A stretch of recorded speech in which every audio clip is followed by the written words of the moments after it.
coming to this talk.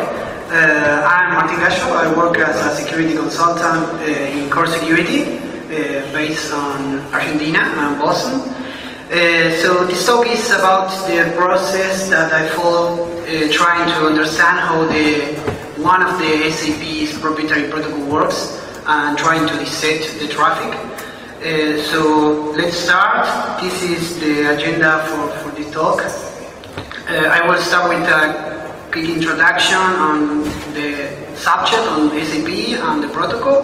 Then I move to show the previous work on this protocol, and then move to show some an overview of the main SAP Netweaver architecture. And then reviewed all the research and all the research that I did. So let's start.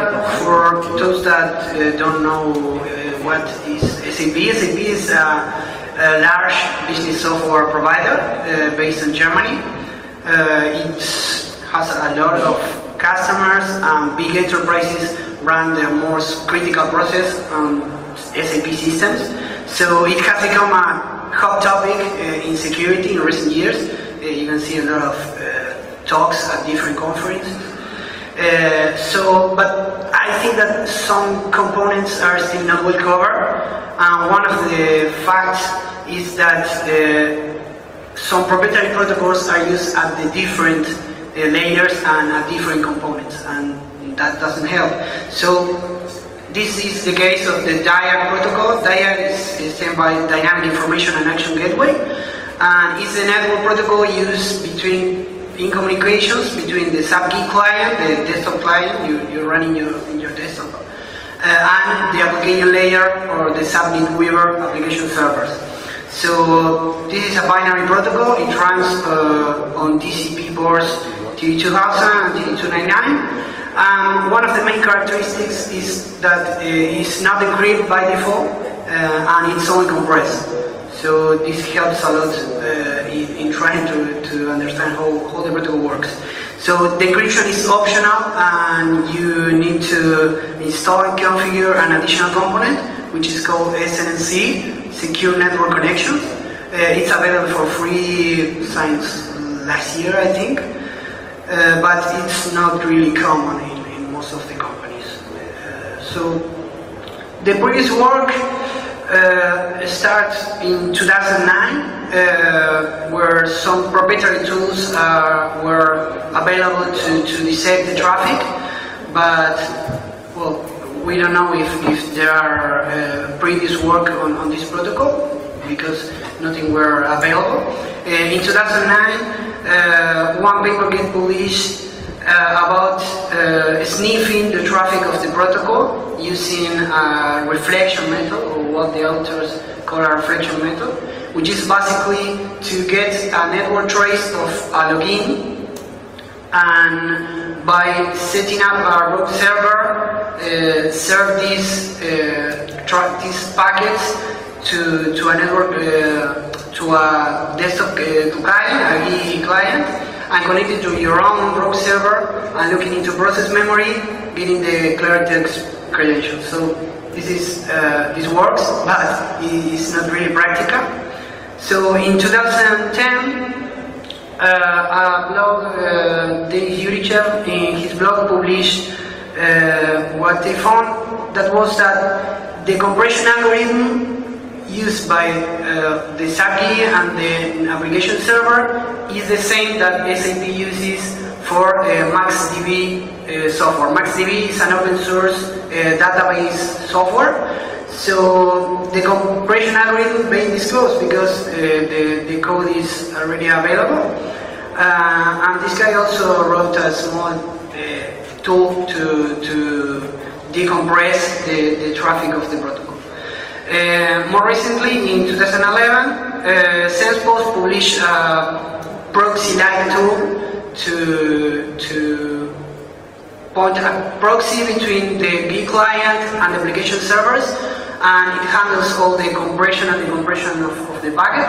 So you can configure it and start playing and modifying packets. It's a really good tool, very useful. but the thing is that the details of the protocols are not completely set, so you may see a raw packet being uncompressed, but not many details about the protocol itself. And additionally, the compression plugin were published for Wireshark, and Kyle and Abel added support for sniffing credentials using this protocol. So, as can be seen, most of the previous work was focused on compression and decompression. The inner workings of the protocol remains still unknown, and there's no practical tool for performing a penetration testing or testing an application server using this protocol. So, additionally, the protocol is very relevant because it's present in every Netweaver installation. So it makes an interesting target for any tester or an attacker.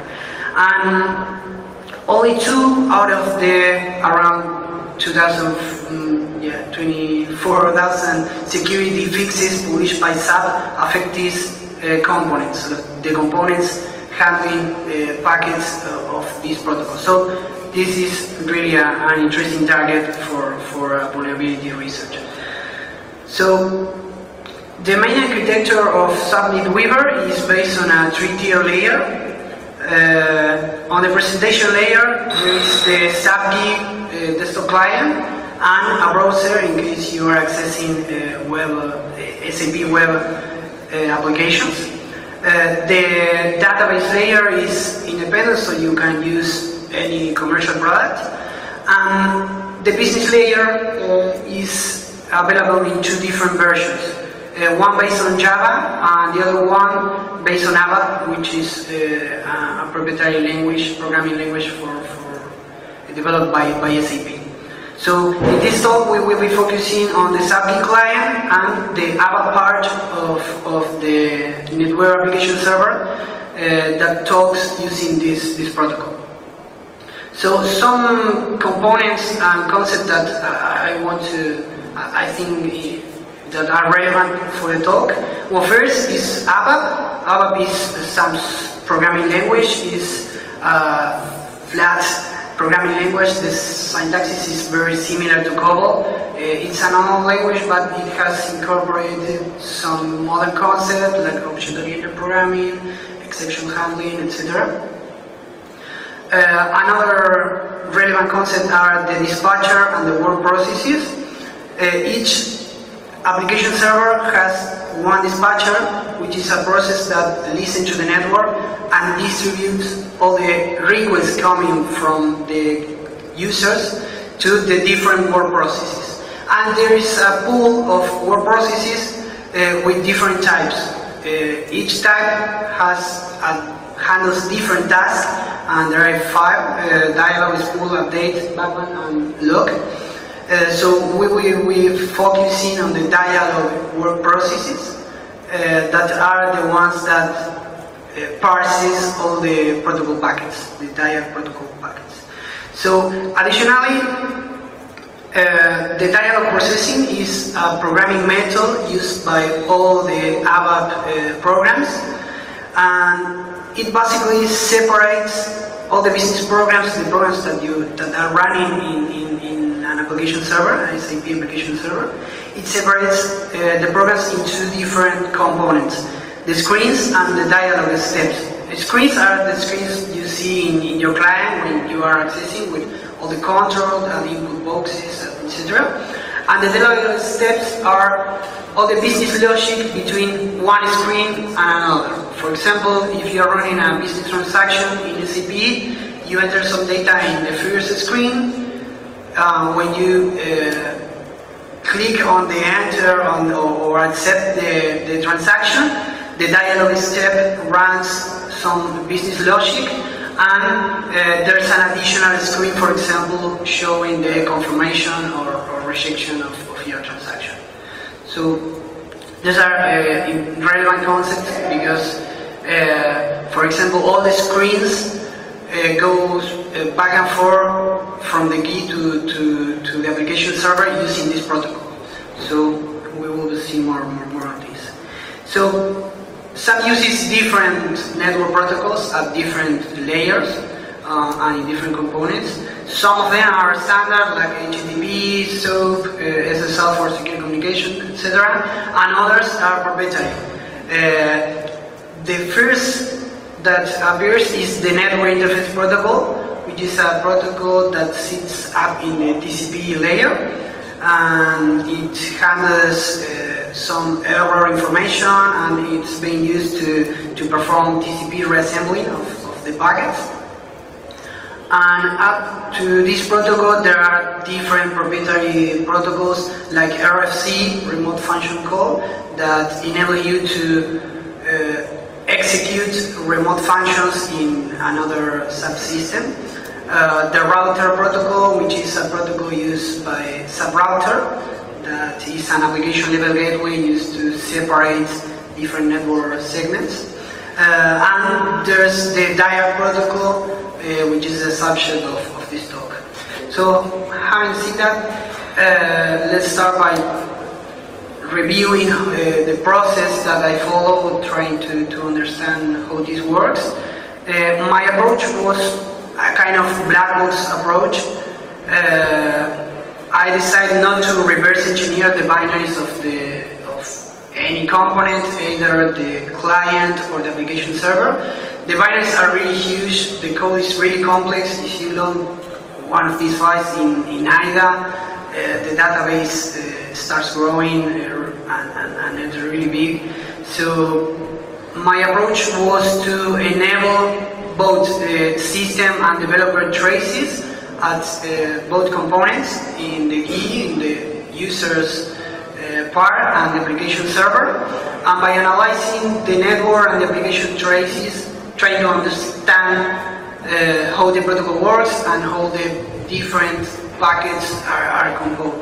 So the idea was also to learn by interacting with the components. So for example, when I learn how the protocol initialized, I build a small script trying to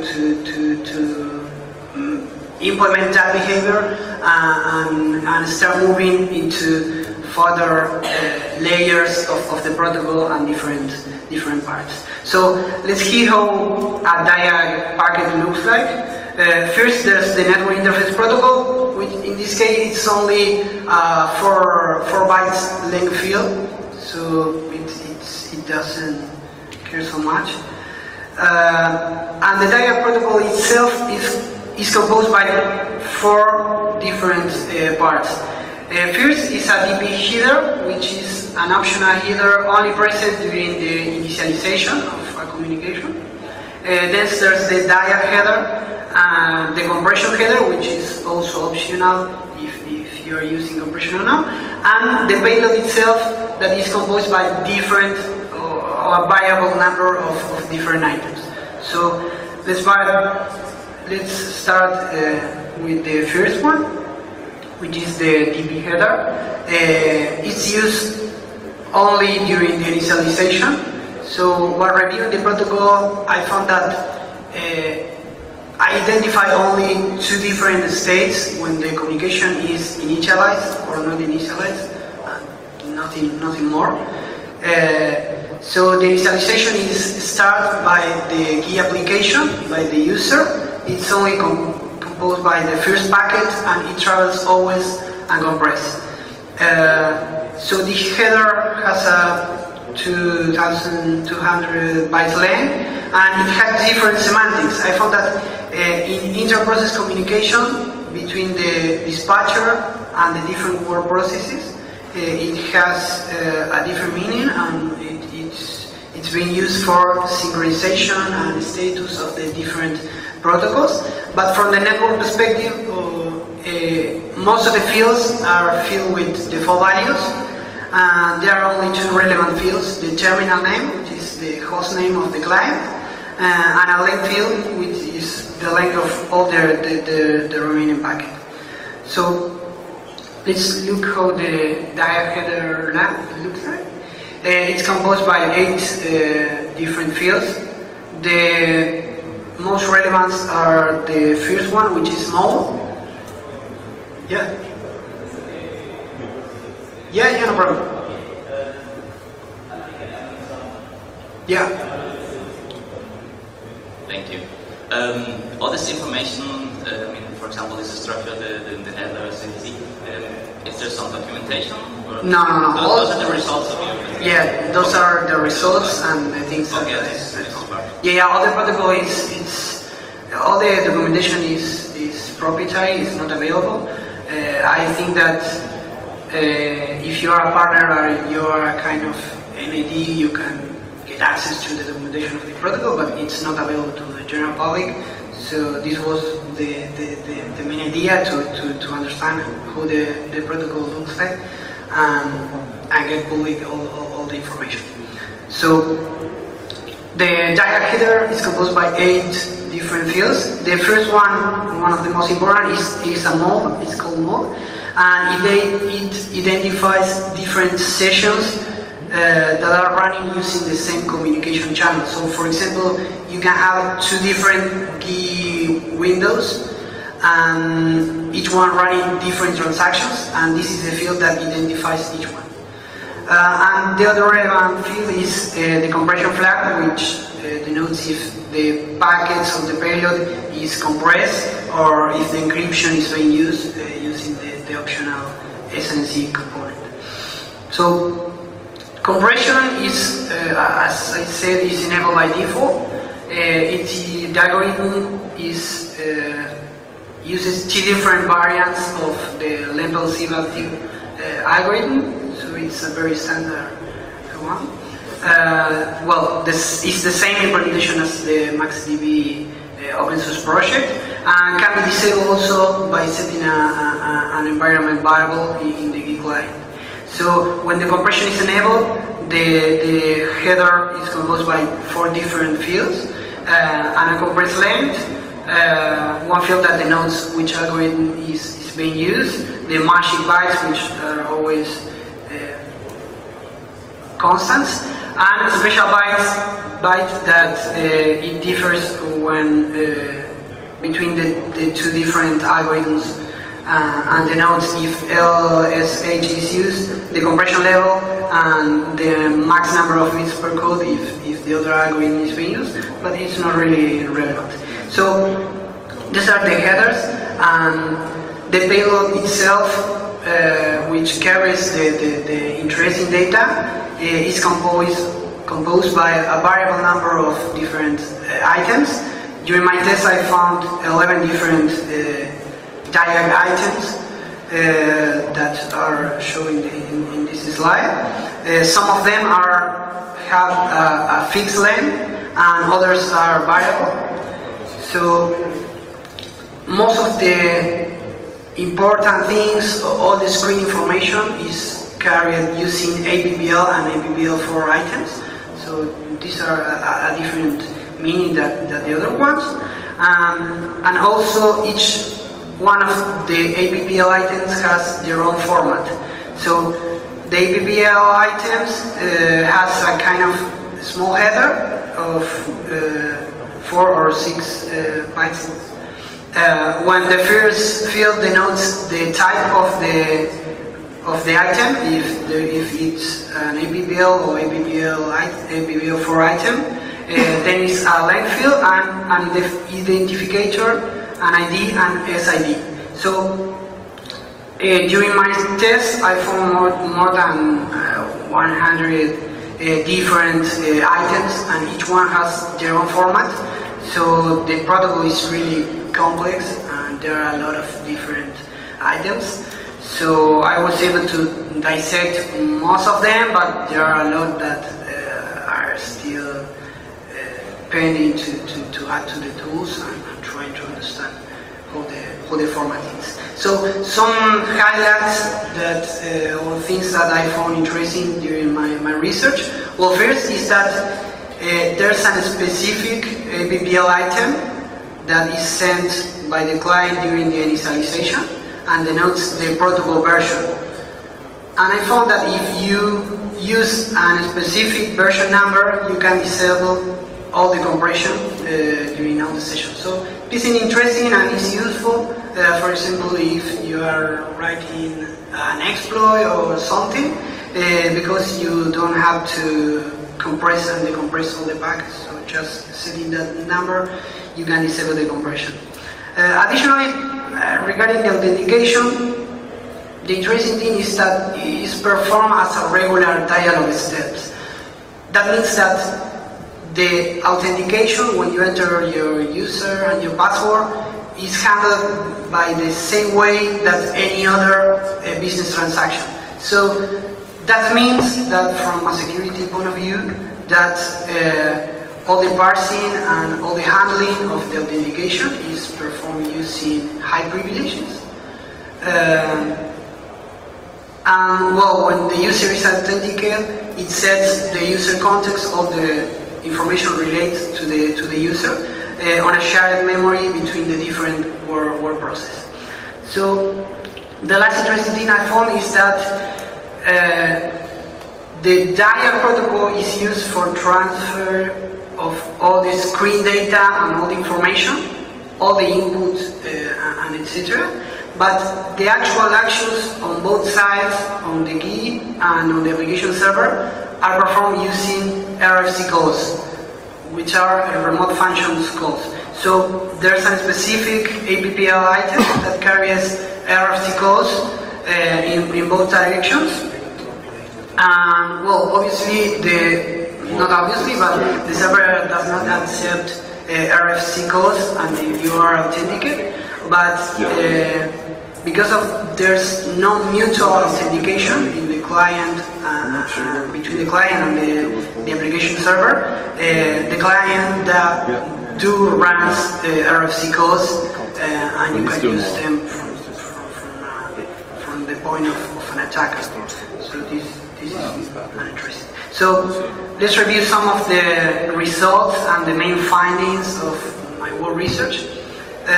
First is regarding the packet dissection. So I wrote a plugin for Wireshark that is available since July. The plugin is written in C and C++, and it has 4 different dissectors. The first one for the network interface protocol, and basically it only handles the TCP reassembly. 10 basic support for the router protocol. Also basic support of the RFC protocol, and the Diag protocol dissector, which is the most important one. It handles all the compression and the compression of the packets.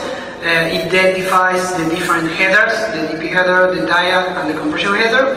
It also identifies all the different items in each packet and dissects some of the most relevant ones. And it also calls the RFC dissector when an embed call is found in a packet. So here's a screenshot. We will see the tool working in a few minutes. So the other thing that I need is to be able to craft packets using this protocol to interact with the different components. So I wrote some classes for SCAPI. SCAPI is a Python library that enables you to craft packets at low levels. You implement different protocols by using different classes. So I wrote a class for the network interface protocol, another one for the DP headers, the SAP Diag class itself, which handles all the compression and decompression and has the Diag header, and a class for the different items. So custom classes were also added for the relevant items, at least the ones that I need for the scripts and for different tests. You can customize and add different items. And there's a C++ extension for the compression and decompression of the packets. So I also included with this tool some proof of concept and example scripts. For example, to gather information on the application server, to perform a login brute force, to set a proxy or a man-in-the-middle attack, and to start a rogue server. So these are also some screenshots. And the main results after I built these tools, one of the goals was to fuse the different components. So I came up with this scheme using the SAP classes for the delivery and the test cases generation. The SAP has a fuse function that turns all your data to random, and it's really nice. So I use WinDBG for monitoring of the target, and XMLRC for synchronization between the different components. So the only thing, if you want to fuzz an application server, is that you have to monitor all the word processes at the same time, because you don't know which one of the word processes of the pool will be handling your request. But it works. I found 6 different vulnerabilities affecting Netweaver 7.01 and 7.02. The fixes are available since May in that subnode. 3 of the vulnerabilities are denial of service issues, and these ones requires that developer traces are enabled, because the vulnerable functions are when the application server is tracing or reading logs with the content of the packets, but can be triggered by any unauthenticated user. So there are 2 denial of service issues that I also found. This does not require the traces to be enabled, so you can use in any moment. And the last one, what I think is the most important one, is a remote code execution issue when the developer traces are enabled. So it's basically a stack-based buffer overflow, while the application server parses one of the specific Diag items. So Francisco Falcon from the exploit team of Core wrote the exploit for these issues, so I want to take to him. And the exploit is available since May on Core Impact, and recently it was also included in Metasploit framework. So it's a really nice vulnerability if you found one application server with developer traces enabled. Also, it's interesting that if you have a user, valid credentials, you can log into the SAP Netweaver and you can enable traces and then execute the exploit. So it also works that way. So having reviewed all the protocol and how the different packets are formed, let's see some of the attack scenarios. The first one is to directly target the application servers, for example, to exploit the mentioned CVEs, or to gather information about the server, or perform a login brute force. You can also use the implementation of the protocol to mimic a real user accessing the Netweaver application server, or automatize some things. And the other attack scenario is to target the key user. So you can use these tools also to perform attacks on the key user. One example is to set a rogue server and send a key shortcut to the user. Key shortcuts are a special function of the key application that enables you to, when you click on a .sap file, to start a business transaction and log in automatically to a remote application server. So you can perform a kind of client-side attack by setting a rogue server either in the internal network or in external, and sending a key shortcut to the client. So all versions of the GUI client, the GUI shortcuts are enabled by default, so this is also interesting. And I found that some portal and some implementation of different SAP products requires that GUI shortcuts are enabled, so this is a feasible client-side attack. And another one is to perform a mine in the middle, for example, gather credentials or inject RFC codes in the user's key. So let's see some demos of how this tools works. Well, the layout is very straightforward. I have one Linux box with my tools and nothing more. And I have an application server here. It's a Netweaver application server that is running on a Windows 2003. So let's start the Wireshark plugin.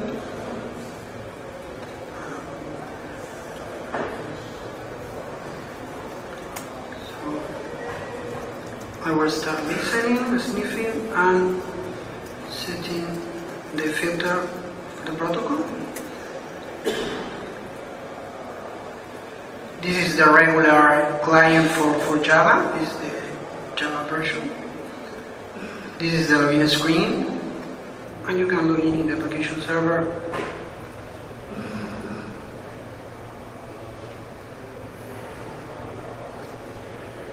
So let's see how the packet looks like. Well, as I mentioned, first is the network interface protocol layer. So it's only composed by a 4 bytes length field. And the Diag protocol, this is the first packet that the client sends to the application server. So it's the initialization packet. It's always uncompressed, and these are the fields that I mentioned that are filled with the full values. This is the DB header. You can walk over there. The header itself, the Diag header itself, and the message that contains different items. So this, for example, is the response of the application server, which contains all the screen information about the login, all the different inputs, boxes, and all the things you see in your GUI. There are, for example, the different fields that you see, the client input box, the name input box, the password, etc. And you can take a look and find, for example, the password in clear. So I will look for there's a specific attribute that denotes that the field is invisible. So these are the packets that carries passwords. So you can go through the different items of the packet and, for example, get the password in clear. So I think that this plugin is very useful also for troubleshooting and for different tasks. So let's review or see some of the crafting tools working, the examples. First, I will run a login brute force example script. So I will be. So this is a proof of concept. It can be improved, but it basically has two different functions. The first one is to discover the different clients. Clients are SAP concept in which you can separate the database data of different you can have a kind of different instances in the same server where the data is separate. So when you log in, you have to specify which client are you logging. So this script performs discovery of the different available clients. So I will set in credentials, discovery.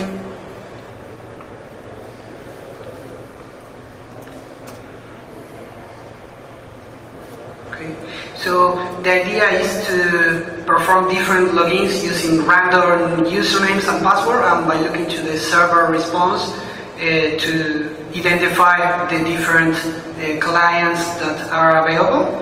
It took a few seconds because they had to switch between all the possible clients.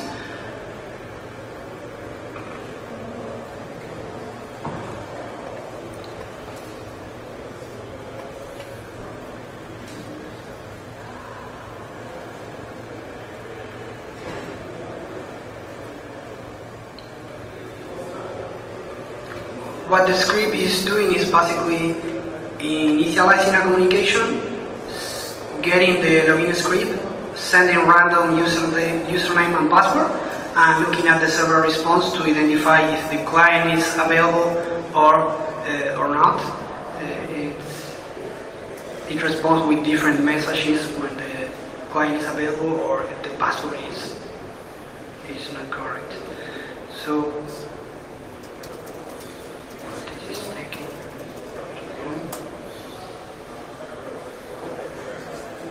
here, for example, it identifies that the client 66 is available.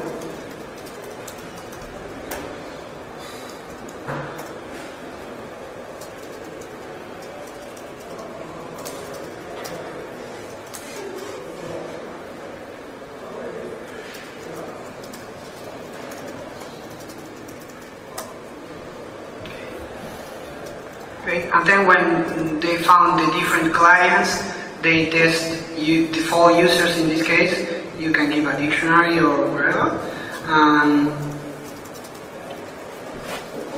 They finally print the valid credentials. Some of the users has a specific type of user, so you can't log on using that users in the GUI because they are for use with RFC, but the credentials are valid still, so you can run this brute force attack to identify the different credentials and then use that users, for example, history, using RFC and perform different attacks with the other a different protocol. So let's do a small demo on the remote code execution. I will first start a listener and I will run the exploit. In this case, the application server has the developer trace enabled, and here you have a shell running on the application server. Finally, I will show another attack scenario, which is targeting the clients. For example, I will set a rogue server in the localhost, and by connecting with the standard client, you can access the rogue server. And in this case, for example, I have some custom fields and, for example, a menu and a different field to to show that it's possible to I don't know, if one client has customized the login screen, you can also mimic the same login screen in your own server, by either by sending GUI shortcuts or inviting the users to connect to your server, gather credentials, or inject RFC codes in the GUI client. So that's basically the demos for the talk. Also, I made some changes and improvements on the script since the first release at DEFCON. So I have some support for different administration messages in the sub-router dissector, thanks to Dave that gave me some feedback. I also had some improvements, small fixes on both tools, add some documentation, and I'm still working on different things that probably I will be releasing in a few weeks or a few months. The current version of these tools will be published, I think, next week. All the code is published with an GPL license, so it's all open source. You can start playing with the different tools. So let's review some of the defenses and countermeasures for this kind of attacks and for hardening your SAP systems. The most obvious, the first one is to restrict the access to the dispatcher service. You can use application level gateways such as the sub-router or just set a rule in your firewall. It's difficult because you need this service is required for all your users that will be using SAP, but it's important to restrict as much as you can. Also implement the encryption. It also provides authentication, mutual authentication, and it works using client certificates, client certificates, or using Kerberos if you are authenticating to an Active Directory, for example.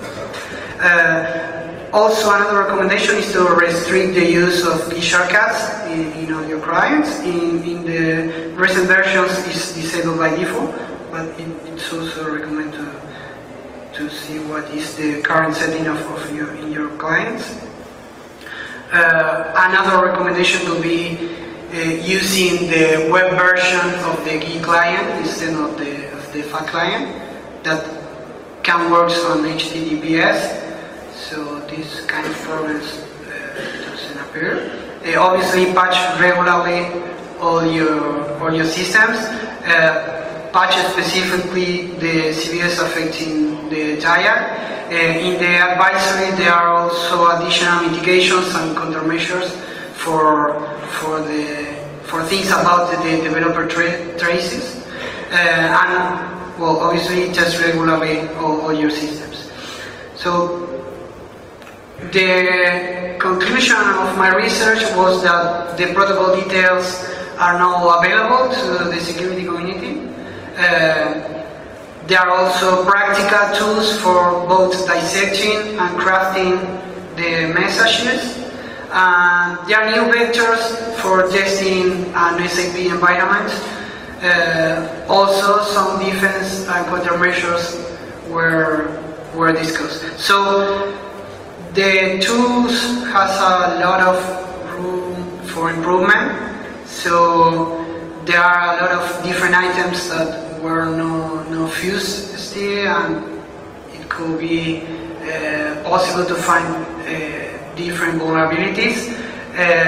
Also, it will be interesting to perform a complete dissection of the RFC calls, because the thing I found is that the actual actions and the most important are performed using RFC. So this will require another research project, but it will be interesting. Obviously, a full implementation of the different attack scenarios, integrate this kind of attacks with exploitation tools, Metasploit, core impact, etc. And obviously, it was very interesting to perform a security assessment of the encryption layer that is provided by SAP. So that was the talk. I don't know if anyone has a question. Yeah. Hey Martin, great talk. It's excellent security research. It's solid, man. This work. Thank you. My question is, have you approached SAP, and what is their response to your work? Yeah, well, the approach was when I found the vulnerabilities. So we sent the advisory previous to the publication, and it was a coordinated disclosure. So the bugs were fixed at the time that I discovered the information. And in regards to the tools, I didn't get any communication. They just asked if when the DEFCON schedule was published, but nothing.